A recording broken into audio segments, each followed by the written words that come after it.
Hi, my name is Bianca Ruiz from the Ferguson FFA chapter, and today I'm going to be talking to you guys about planning out your breeding schedule and why is it important to plan it out ahead.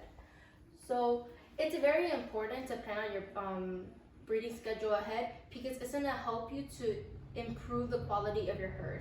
That's the main goal of us as producers, to improve the quality of the herd by evaluating everybody to see how can I improve it, what genetics can I combine together to make sure I improve it to help further the milk production of the herd. So there's two ways that we could do this. To make sure your breeding selection is the best option for your program, you could use visual evaluation and evaluating goats' pedigrees. So the main thing about visual appraisal is the act of carefully evaluating and analyzing the quality of the goat in order to make the best decision while improving the herd's overall quality. So a scorecard system could be used while evaluating these goats visually to help break down each part of the goat and see what part of the goat's best and how can I improve it. So there's four parts to this scorecard. It's general appearance, body capacity, dairy strength, and mammary system. So the first part we're going to be talking about is general appearance. General appearance has three different score things. For all these different categories, there's three different scores. There's one meant for senior does, a doe that's already been bred or is 2 years old, a junior doe, which has now turned 2 years old and hasn't been bred, and a buck, which is a male goat.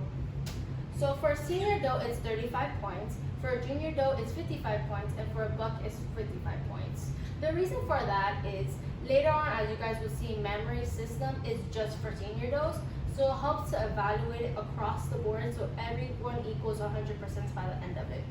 So the main objective of general appearance is to have an attractive framework with femininity, strength, length, and smoothness of blending with graceful walk. So this has 5 different components, which include head and breed characteristics, stature, front end assembly, back, and legs, posture, and feet, which is all one category.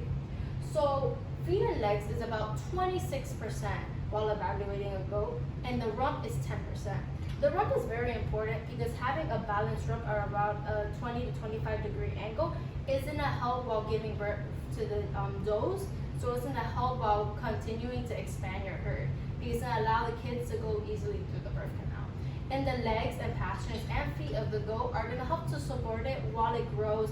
As it grows and produces more offspring, it's going to help support that body and support that milk production. Dairy character and body capacity. These are two separate categories, but we decided to put them into one slide.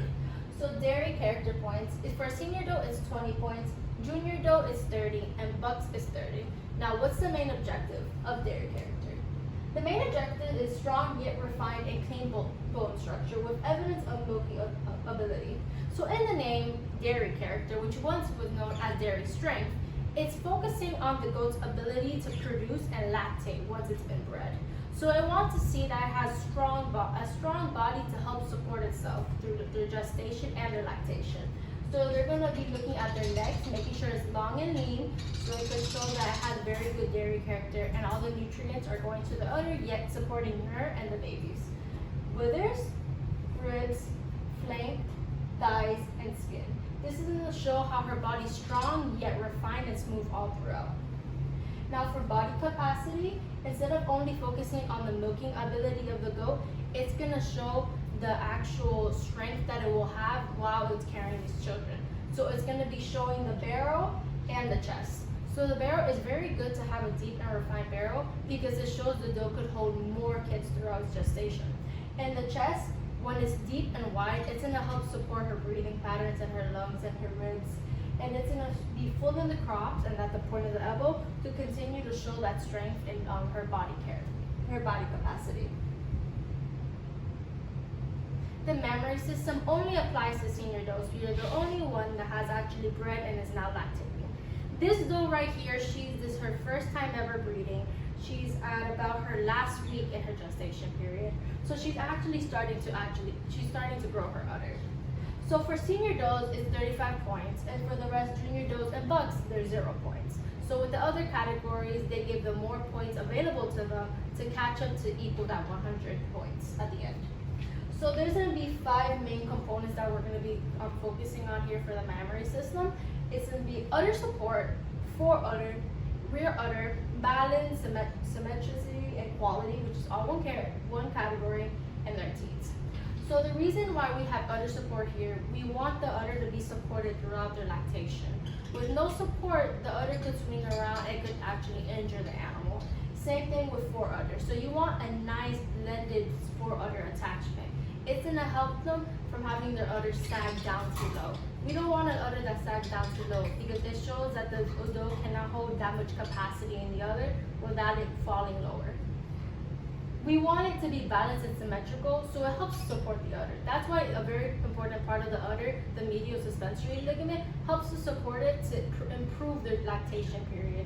And it shows that they're going to be able to last a long period of time, continue to lactate, and breed more and more after year.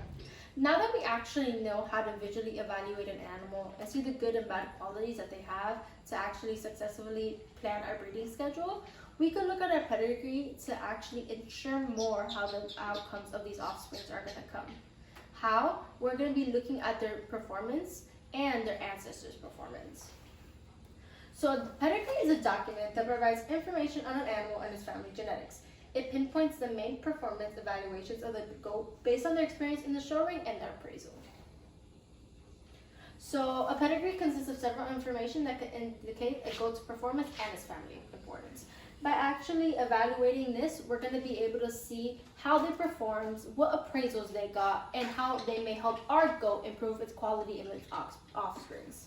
So here at the top of the pedigree is very brief. It just says the breed of the goat, which is here an American Oberhasli, the registered name for this pedigree, which is Treasure Sunrise CV Zigzag, and its registration ID. Now for the middle of the pedigree, this is the most important part. All these abbreviations say something about the goat. So here it starts off with the father and the mother of the goat, which is the sire and the dam. Then it could go off to the father's father, the father's mother, or the mother's father, the mother's mother. So seeing this, we're going to be able to see not only the parents, but the grandparents and how they did in the show ring. So certain abbreviations that you're going to need to keep your eye on is the star B, like the first grandfather has, which means he earned a virtue by the parents, and the plus B, which means he got a virtue by the offspring, which this sire got 2 of. Now ST, which is star volume, that means they got the requirements for a minimum 1-day test, an owner sampler DHIR, or the basis of a pedigree. AR is the Advancements Registry of Volume, which means they got the minimum requirements through the Dairy Herd Improvements Program, which this goat right here, the sire's dam, actually got. Now, the star B and the plus B is only for bucks. Now, a ST and an AR could be for both does and bucks. So now, 2M is only for a doe, which means a 2-star milker. That means its mother had a star, and now she herself has gained a star in the show ring. So that shows that they have very strong lactation lines, which is something, if you want to be looking for a lot of milk producers, is going to be something you're going to be looking for, because it's going to show that they're going to have a very good lactation and an udder that's going to continue to support them throughout the years. So another thing you're going to be wanting to look at here is if they have any CH, GCH, or SGCH. What this is CH stands for champion. That means they got champion status at their show rings. Now a GCH is not only a champion in the show rings, but they got a milk star. So that combines those two and they become a grand champion. Now an SGCH is superior genetics. They're the top 15%.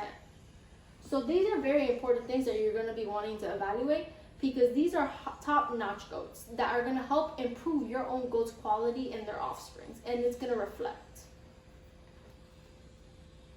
So the bottom part of the pedigree is just briefly about how the goat looks, its tattoos, any information on the breeders that you might actually need. Now that we know how to evaluate the pedigree, see all its ancestor history and all its performance, and now we can actually visually evaluate the goat, see its different qualities, what could actually be passed on to your offspring to actually better your herd quality and make milk lactation.